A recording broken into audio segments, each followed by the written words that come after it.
Se rompió alianza entre el Partido Social Cristiano y Creo.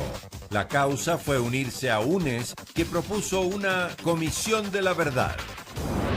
Nueva Asamblea no logra acuerdos y no elige aún a sus autoridades. 3 candidatos no obtuvieron los votos necesarios. Transportistas escolares realizaron una protesta pacífica.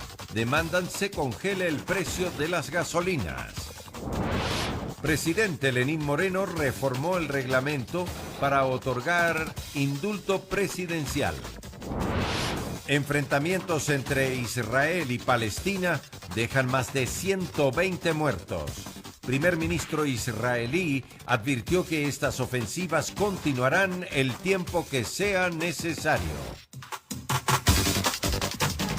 Viernes 14 de mayo, bienvenidos a la edición estelar del Comercio TV. Hoy hay mucha e importante información. La alianza Creo Partido Social Cristiano se rompe durante la primera reunión de la Asamblea Nacional. La disolución se produce luego de que los integrantes de las bancadas de Creo de la Asamblea Nacional al Social Cristiano Henry Kronfle, aparentemente existió un acuerdo previo entre los bloques del PSC y Creo, UNES e Independientes. Con ello se garantizaba los 70 votos necesarios para que pase la moción. La candidatura de un ecuatoriano preparado, honrado, con visión de país y de futuro y con convicciones para luchar contra la corrupción. Me refiero al ingeniero Henry Kronfle. Una vez se presentaron resultados, sorpresa causó que del supuesto acuerdo los legisladores de Creo e Independientes votaron en contra, por lo que no se alcanzó la mayoría calificada al solo contar con 68 votos positivos, 40 negativos, blanco 0 y abstenciones 29. Lo que queda claro frente a la opinión pública es que el movimiento Creo, la bancada de gobierno del presidente Lasso, no podía estar involucrado en un acuerdo que involucre al correísmo. Lo que se pudo notar entre líneas sobre que el acuerdo se había roto poco después fue corroborado con un documento del Partido Social Cristiano, que indica en la parte pertinente. Creo y Guillermo Lasso seleccionaron a Henry Kronfle como candidato a la presidencia de la Asamblea, por escrito, y también a Paola Cabezas de UNES como candidata a la primera vicepresidencia, y a Virgilio Saguicela, independiente, como segundo vicepresidente. Hoy han demostrado que su palabra y su firma no sirven para nada. Con quien así proceden, no podemos continuar aliados. Quienes sí tenemos palabra y firma que honramos. Con ello, las reacciones al interior del legislativo no se hicieron esperar. Todos hablaban del acuerdo deshecho y algunos hasta aplaudieron la decisión de quienes votaron en contra o se abstuvieron. Se cayó el pacto de la regalada gana. Hasta el momento se cayó el acuerdo entre privados.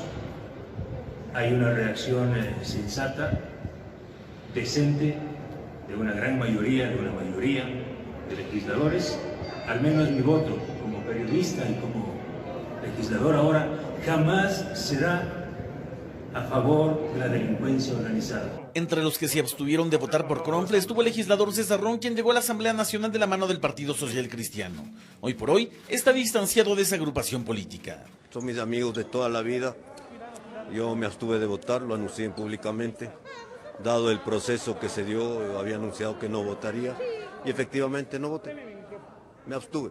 Con esta situación, antes de que el gobierno inicie su periodo, en el legislativo se presenta esta separación de quienes hasta las elecciones convergían como una unidad.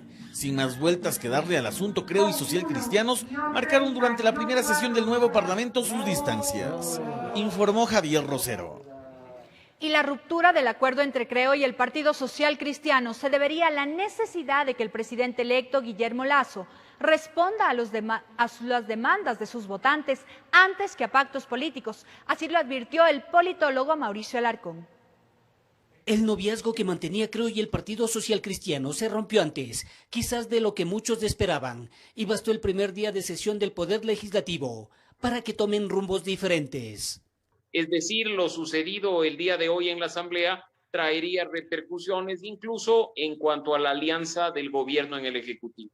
El politólogo Mauricio Alarcón cree adecuada esta postura de Creo, aún más cuando Guillermo Lasso está a punto de asumir funciones y es conveniente que lo haga con pie derecho. Lo que hemos visto hoy es un Creo que empieza a responder más a la demanda de sus votantes que a los simples pactos políticos que se puede o se quiere hacer en torno a la gobernabilidad. Sin embargo, habrá que tomar en cuenta que Guillermo Lasso ya reclutó a socialcristianos como funcionarios de su mandato. Tenemos a Henry Cucalón como gobernador del Guayas y Pascual del Ciopo, embajador en España. Ramiro Rivera cree que sin duda la última palabra la tendrá el presidente electo. Lo especial de esto da cuenta de la fragilidad de la política ecuatoriana, que usted tiene una coalición que lleva a la presidencia a Guillermo Lasso, y antes de posesionarse se rompe ese acuerdo, quizás por falta de canales de comunicación o de cierto déficit de manejo político, sobre todo en Creo, porque en cambio el Partido Social Cristiano tiene muchísima experiencia en la práctica política. Sin duda, la piedra en el zapato fue la propuesta de crear una comisión de la verdad. Y lo principal es que comprendamos que el legislativo no puede crear comisiones de la verdad, puede crear comisiones para investigar hechos en un periodo determinado de tiempo o respecto de acciones en específico. Creo que cualquier ecuatoriano con sentido común llega a la conclusión de que el famoso pedido de la Comisión de la Verdad era una trampa, ¿no es cierto? Era colocar en algo que beneficia a un grupo de corruptos que están escondidos, huidos o fugitivos por actos de corrupción. Informó Héctor Romero. Y entre la mañana y la tarde de este viernes 14 de mayo, la Asamblea Nacional intentó elegir al titular del Legislativo. Hasta casi las 4 de la tarde se presentaron no menos de 3 mociones, sin que ninguna alcance la mayoría calificada, es decir, 70 votos, que permitan a los aspirantes alcanzar a la presidencia. La primera moción fue anunciada por el asambleísta Esteban Torres, quien mocionó al social cristiano Henry Kronfle para ocupar la presidencia de la Asamblea Nacional. Esta votación fue de las más polémicas debido a que supuestamente existía un acuerdo previo entre las bancadas social cristianas de Creo, UNES e Independientes que tentativamente posibilitarían alcanzar los 70 votos. Hoy nosotros cumplimos ese acuerdo, ese anhelo y esa palabra, porque la palabra dada es ley. Al final de cuentas, una vez los asambleístas de Creo e Independientes dieron la espalda a la alianza, solo se pudieron contar 68 votos a favor del candidato socialcristiano Henry Kronfle. En la reconsideración fueron 69 los votos registrados. Negativos 65, blancos 0, abstenciones 3.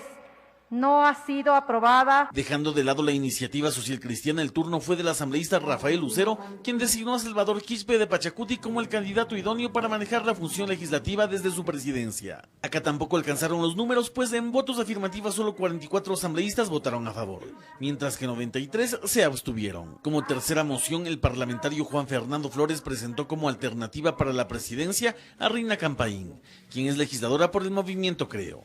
Los resultados para ella tampoco fueron alentadores. En total obtuvo 24 votos afirmativos, negativos 92, 0 blancos y 21 abstenciones. Sin resultado favorable, la sesión fue suspendida por segunda ocasión, a la espera de que en la próxima moción exista una mayoría calificada que apruebe al candidato para ocupar la presidencia del Parlamento. Informó Javier Rosero. Son las 7 de la noche con 7 minutos y es momento de contactarnos con Valeria Navarro desde los interiores de la Asamblea Nacional. Allí se centra toda la información. Valeria, muy buenas noches. Por favor, cuéntanos qué está sucediendo a esta hora.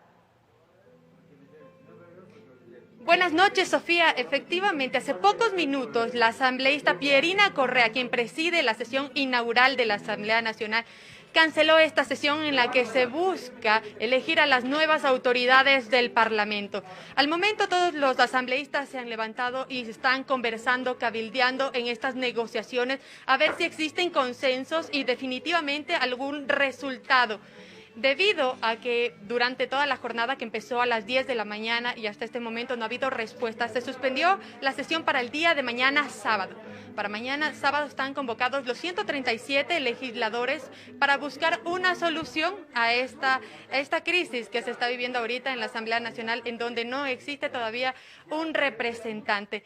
Es la información que les podemos dar. El cabildeo continúa y no existe un representante de la Asamblea Nacional hasta el momento. Volvemos con ustedes a estudios. Buenas noches. Gracias, Valeria, por toda la información. Entonces nosotros a la expectativa de qué suceda en el Legislativo.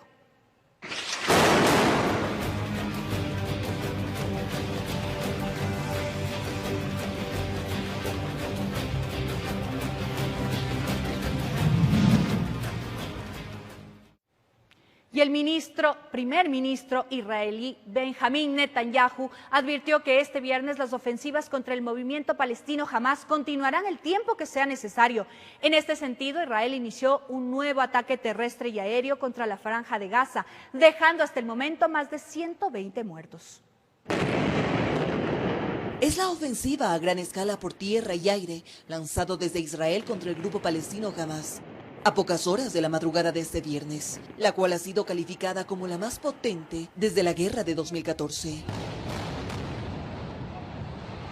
Más de 500 disparos de la artillería y los carros de combate concentrados en la frontera de la Franja de Gaza se sumaron a los bombardeos masivos de 160 aviones de combate y cientos de misiles contra el grupo Hamás. El principal objetivo de este ataque fue la destrucción de gran parte de la red de túneles interna, formada por kilómetros de pasadizos, por la que se desplazan los combatientes de Hamás hasta las rampas de lanzamiento de cohetes en territorio de Israel.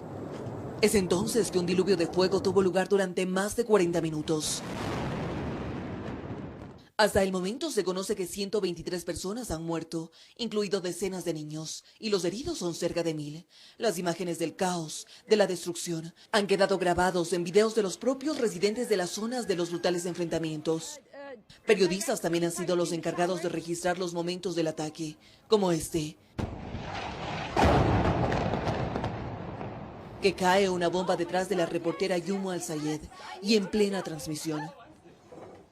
O estas imágenes cuando otro periodista, quien informa lo que ocurre en Medio Oriente, pero es interrumpido porque a pocos metros de él cayeron varios misiles. Pese a que ambas partes hoy lloran por la muerte de sus seres queridos y porque se han quedado completamente sin nada, el primer ministro de Israel, Benjamín Netanyahu, ha dicho que las ofensivas contra el movimiento palestino continuarán el tiempo que sea necesario. Esto mientras que desde la comunidad internacional se suceden llamados a ambas partes a que pongan fin a estas hostilidades. Informó Ismenia Solórzano. Y el conflicto entre israelíes y palestinos cada vez se recrudece. En la siguiente nota, expertos analizan el contexto político y explican qué hay detrás de estos enfrentamientos en Medio Oriente. Son los acontecimientos de las últimas horas en Medio Oriente.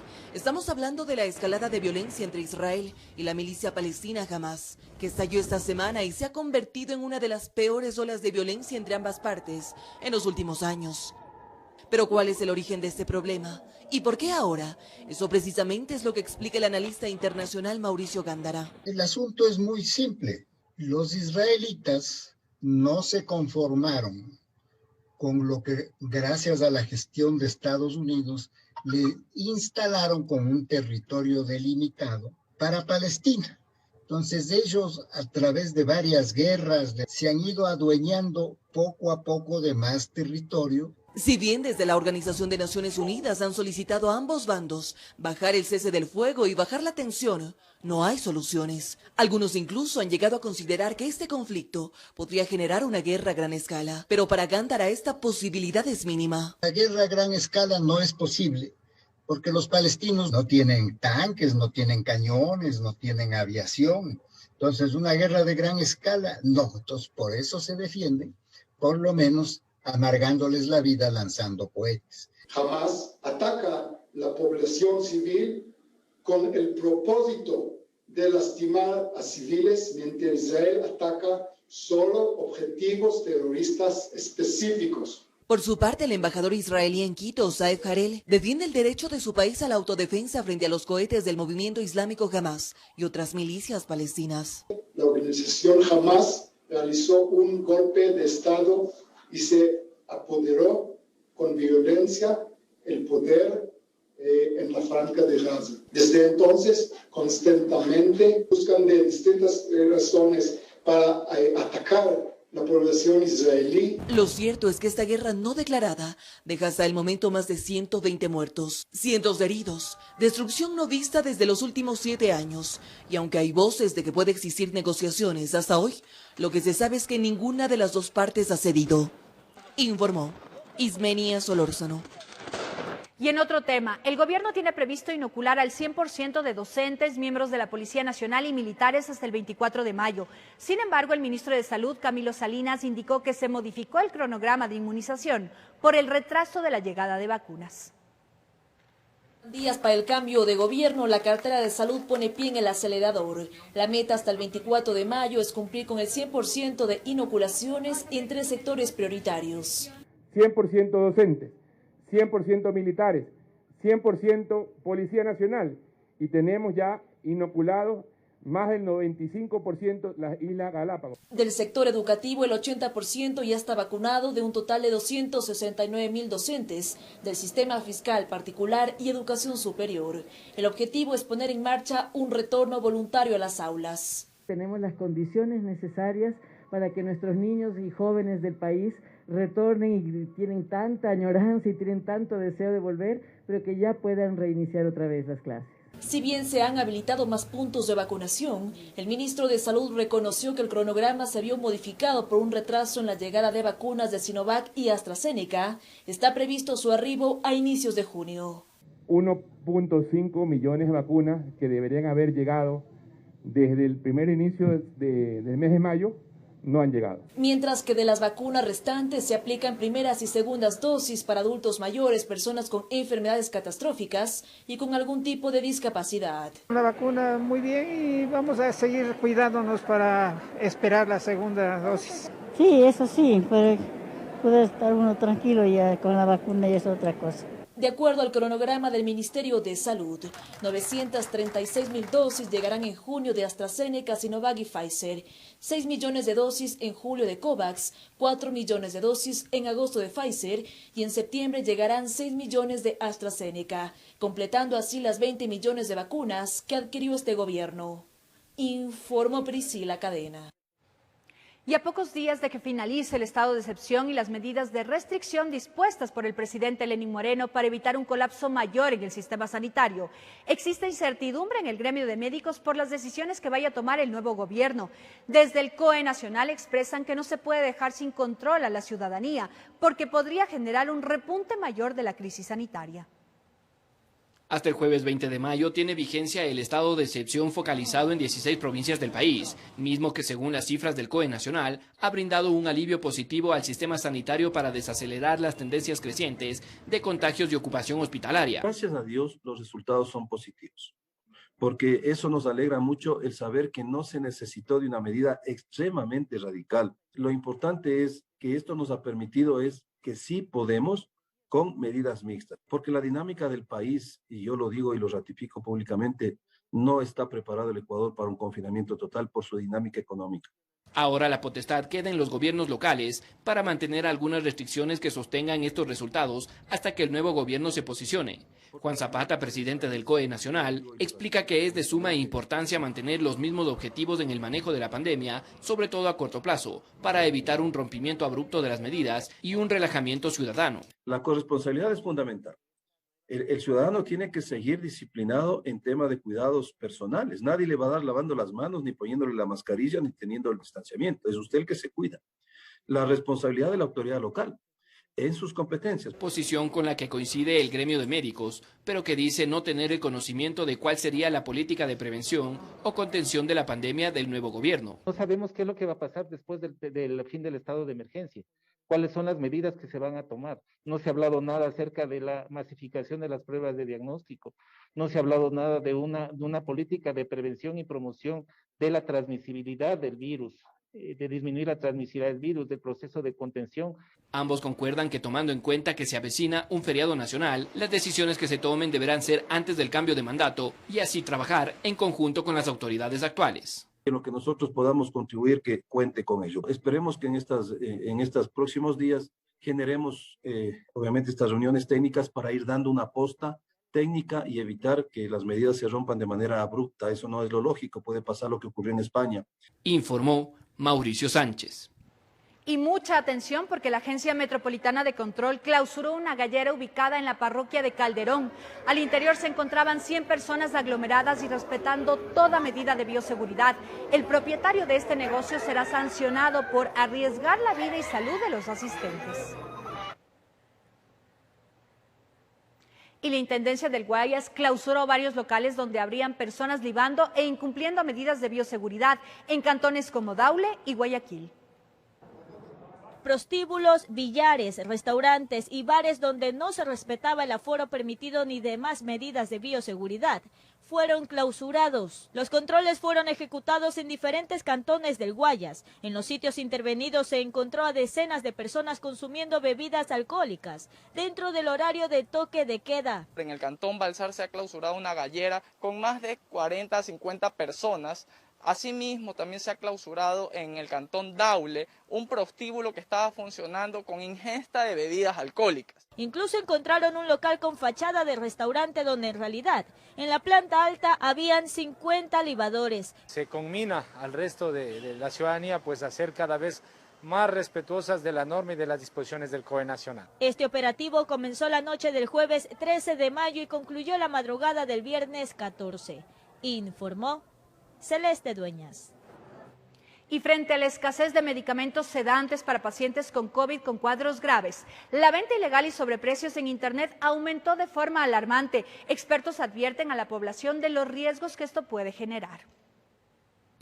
Un negocio ilícito que ha cobrado fuerza en la pandemia es la venta por Internet de medicamentos sedantes para pacientes graves de COVID. Se necesita respiración asistida.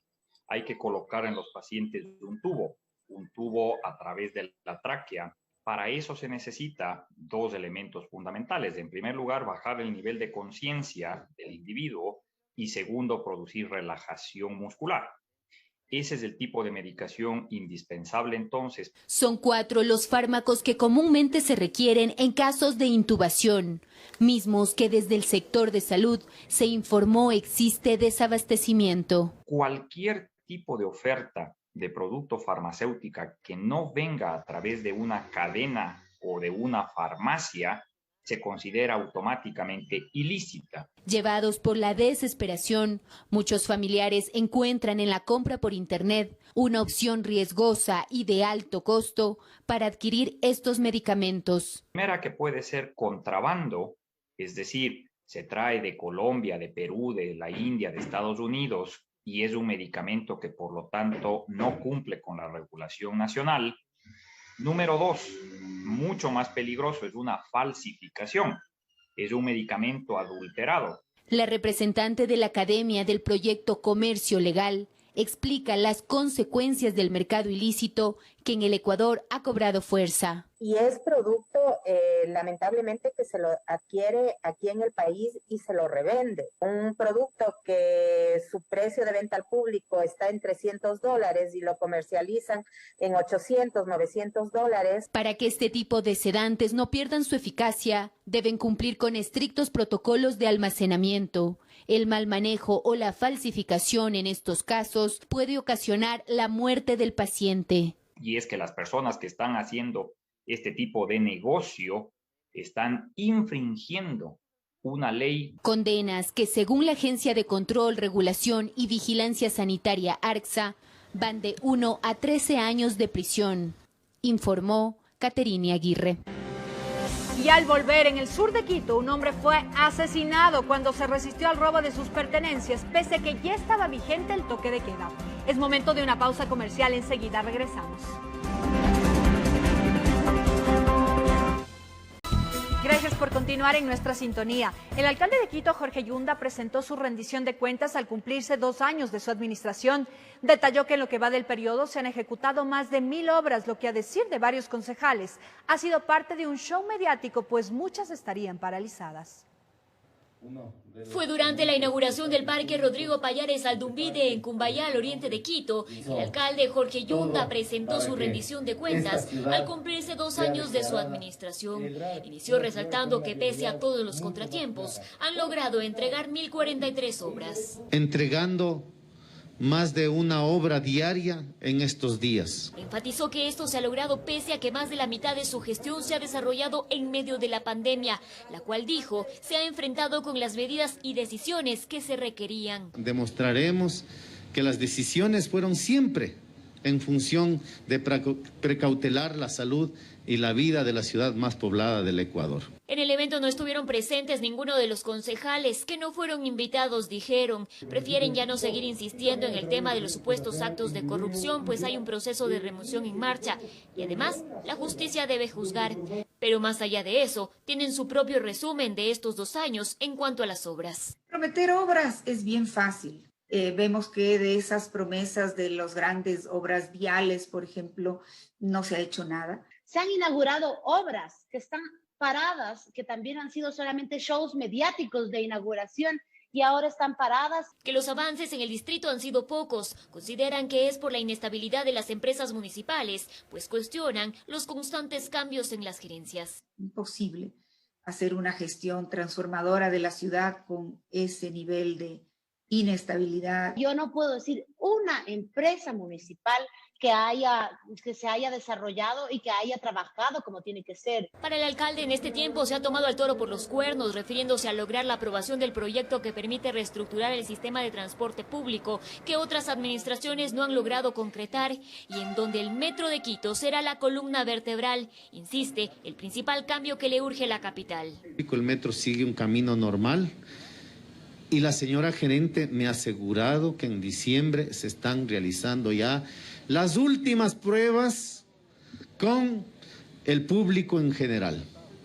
Hace 2 días la señora gerente nos ha manifestado que el directorio resolvió posiblemente cambiar nuevamente el modelo de gestión, una ratificación o rectificación, lo cual ha paralizado nuevamente los procesos. Y el metro tiene que operar, pero no tiene que operar por operar, tiene que operar adecuadamente. Finalmente, el burgomaestre señaló que ahora la consigna es la vacunación y reactivación económica. Aquí está el municipio de Quito, señor presidente, ordene usted dónde vamos con todo el mundo y logramos esas metas para que Quito esté inmunizado y logremos el próximo año reactivarnos económicamente. En Quito informó Adriana Rojas. Y representantes del transporte escolar de nuestro país realizaron una protesta para solicitar al gobierno nacional congele el precio de los combustibles, mientras el transporte pesado suspendió su paralización de actividades tras un acuerdo con el Estado. Solo en Quito, la protesta del transporte escolar se concentró en 4 puntos del norte, sur y los valles. Fueron extensas caravanas de vehículos amarillos quienes con pitos y consignas exigían a las autoridades congelar el precio de los combustibles. Que nosotros comenzamos con un diésel de 1.03 centavos. Ahora está $1, casi de $1.50. Tenemos un incremento del 50% en el valor de esto. En otros espacios como Manabí, Chimborazo y Los Ríos, las caravanas ocuparon incluso algunas carreteras. Varios representantes del gremio aseguraron que únicamente el 30% de los conductores puede actualmente trabajar. Solamente tenemos fábricas en Quito, en Guayaquil, en Manta, las bananeras en el Oro de pronto, pero hay provincias como Carchi, hay provincias como la misma Imbabura, que no tienen fábricas, por poner un ejemplo, no tienen florícolas, donde el transporte escolar era el 100% de eso. Para algunos transportistas, la principal preocupación es la falta de acuerdos alcanzados con el gobierno nacional.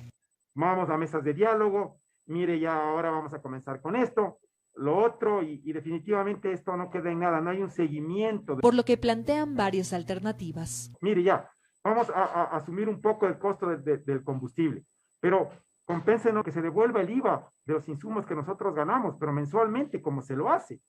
Nosotros hemos dado ideas de que se nos permita la importación directa de llantas. En tanto, a través de un comunicado oficial, el ministro de Gobierno informó que los choferes del transporte pesado mayores a 65 años se los incluirá en el proceso de vacunación, mientras que en la fase 2 estarán contemplados el resto del gremio. Además, se comprometió a efectivizar el tratamiento arancelario de la canasta del transporte. Este anuncio terminó con la suspensión de las actividades del transporte pesado. Sin embargo, esperan que el próximo gobierno revise el valor de las gasolinas. En aras a la paz ciudadana, en aras a que estamos en una transición democrática, la Asamblea, con los 100 dirigentes nacionales, estableció levantar esta medida. Informó Sofía Vintimilla. Y a través del decreto ejecutivo 1341, el presidente Lenín Moreno derogó el decreto 1313 con fecha 10 de mayo, el cual proponía una reforma al reglamento para la concesión de indultos a personas privadas de la libertad, que padezcan enfermedades consideradas crónicas. Dicha modificación habría la posibilidad de indultar ante el cometimiento de delitos de administración pública. El mandatario ha tomado la decisión para evitar tergiversaciones y malos entendidos en cuanto a los parámetros sobre este tema. Y en el sur de Quito, un hombre fue asesinado cuando se resistió al robo de sus pertenencias. La víctima y un amigo estaban libando al interior de un vehículo a pesar de que ya estaba vigente el toque de queda. La emergencia fue reportada cerca de las 23:30 en una calle secundaria de la ciudad de Ibarra. Junto a un parque, dos amigos decidieron compartir un momento ameno. Claro, no podía faltar el bendito licor. De pronto habrían sido sorprendidos por varios sujetos que tenían las intenciones de robarles sus pertenencias. Aproximadamente 5 personas que se bajan de un vehículo, quienes con el fin de sustraerles sus pertenencias. Y al no dejarse el hoyo Oxiso y su compañero, se produce una riña. La víctima, quien conducía el vehículo, habría puesto resistencia y los delincuentes no dudaron en agredirle con un arma blanca. El cuerpo presentaba varios cortes, pero uno a la altura del tórax acabó con su existencia, perdió la vida y los desconocidos se llevaron sus documentos y celular. Después de haber salido de su horario laboral, se habían reunido para ingerir varias bebidas alcohólicas. En el sitio, aún en el piso, existen huellas de sangre. A los amigos poco, nada les importó que estaba en vigencia el toque de queda, donde se entiende que todos deben estar en casa y no ingerir bebidas alcohólicas, peor en la calle. Hacemos un llamado a la ciudadanía para respetar el toque de queda, cuidarse y ayudarnos a que este estado se respete. Los moradores del sector indicaron que por tratarse de una calle secundaria es común ver carros estacionados, personas libando y que no tienen cómo decir nada porque son agresivos y peor si están bajo efectos de licor. Vienen trayendo trago de otro lado, toman aquí y como es el toque de queda, rateros hay en cantidad aquí. A mí me robaron. Con la luz del nuevo día, equipos de la DINASED buscaron en el sitio la versión de algún testigo o alguna cámara de seguridad que haya grabado el hecho para poder llegar a los autores del asesinato del hombre de 41 años de edad. En Quito informó Iván Casamen. Son las 7:35 p.m. El accionar de varios sujetos en las inmediaciones de cajeros automáticos quedó grabado en cámaras de seguridad. Aprovechaban la vulnerabilidad de las personas para apoderarse de las tarjetas y claves. Así actuaban los sospechosos quienes fueron detenidos.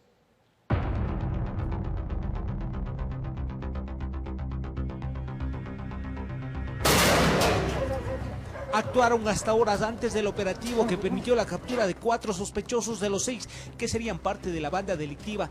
En los videos se observa el movimiento de un adulto mayor que se confunde entre los clientes. El bondadoso hombre ofrece ayuda a 2 mujeres que tienen dificultades para sacar dinero, como que acceden al ofrecimiento y en un abrir y cerrar de ojos cambia la tarjeta y consigue la clave.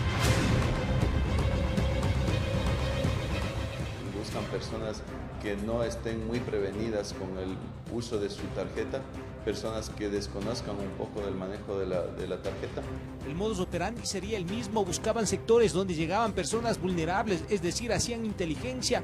Los integrantes de la banda de los cajeros cumplían roles y funciones, uno era el encargado de abordar a la víctima, otro de conseguir la clave, un tercero hacía las veces de campanero y el resto esperaba para sacarles del lugar.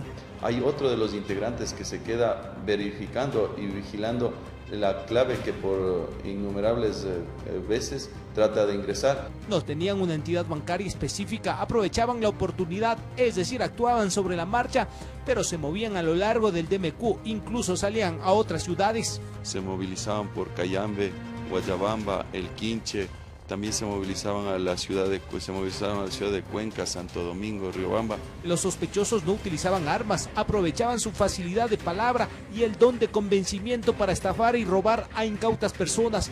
Es por eso que no está por demás que si va a un cajero automático no acepte la ayuda de extraños, peor entregue su tarjeta o la clave.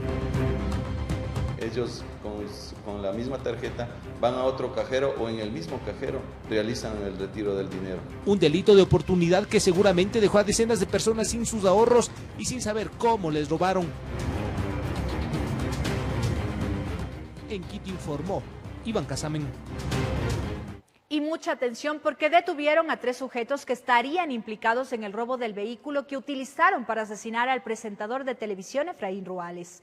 Estos formarían parte de la organización delictiva Los Lagartos. Como alias Chiquito, El Gordo y Garaje, se los conoce a estos tres sujetos que formaban parte de una banda delictiva dedicada al robo de vehículos. Cada uno de los detenidos cumplía roles y funciones definidas. Estos perfilaban vehículos estacionados en calles o parqueaderos en horas de la madrugada para llevárselos, utilizando una llave especial conocida como bellas. Estas son utilizadas para la apertura de los vehículos y lógicamente para el arranque de los mismos, y esta modalidad de estruche, ser llevados estos vehículos a lugares a buen recaudo. Es así que el día de ayer también se allanó un garage donde se encontró un vehículo más que estaba reportado como robado. Esta investigación policial habría iniciado hace varias semanas atrás. Aquí se estableció que los hoy detenidos están implicados en el robo del vehículo que participó en el asesinato del expresentador de televisión Efraín Ruales. Este vehículo fue robado por estas personas que están detenidas el día de hoy, y estas personas habrían entregado el vehículo a quienes participaron en el asesinato del presentador de televisión. Este grupo delictivo sería un brazo operativo logístico de la organización Los Lagartos, quienes proveían los vehículos robados para el cometimiento de otros delitos. Nosotros determinamos que hay 7 casos de vehículos que fueron robados por ellos y que estamos activando las denuncias para contactar a los denunciantes y que puedan reforzar nuestra investigación. 2 de los detenidos registran antecedentes penales por robo. Hoy pasaron a manos de las autoridades judiciales, informó Carlos Julio Gurumendi. Y 7 personas, 3 civiles y 4 policías que resultaron heridos durante un accidente de tránsito en Manta continúan hospitalizados tras el choque de un patrullero y un auto particular que cobró la vida de 2 personas. Autoridades investigan las causas del siniestro.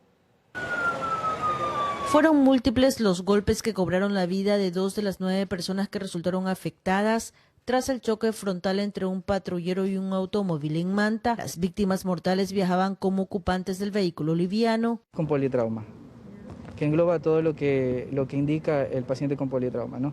Fracturas, pueden tener contusiones, hemorragias internas. Producto del hecho, 7 personas, 4 policías y 3 civiles resultaron heridos, entre ellos una menor de 4 años que permanece con pronóstico reservado. La niña tiene el fémur roto, sí, y la señora tiene las 2 piernas rotas también.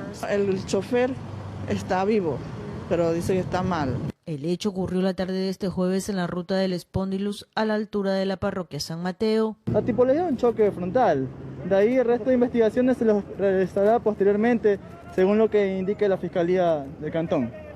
Los cuerpos de los fallecidos, identificados como José Eduardo Pinargote Medranda, de 32 años de edad, y de Diego Gabriela Veiga Mero, de 30 años, fueron trasladados hasta su natal Portoviejo para recibir cristiana sepultura. Él iba atrás con la mujer y la niña, y llevaron a peor parte. Mire que muere él también, y yendo atrás. ¿Cómo habrá sido el impacto? Porque el carro queda hecho nada.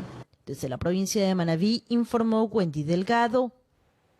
Y esta tarde se registró un accidente de tránsito en la ruta Viva sentido Quito-Aeropuerto. Un vehículo quedó atrapado bajo un tráiler que se movilizaba por la misma vía. Durante varias horas, 2 carriles de la vía fueron cerrados, mientras los equipos de rescate liberaban al vehículo y daban atención médica al conductor. Por hoy la emisión del Comercio Estelar ha terminado. Recuerden, por favor, que hoy es el último fin de semana de confinamiento. Seamos responsables por toda nuestra familia. Sin embargo, disfruten con sus seres queridos de estos 2 días de asueto.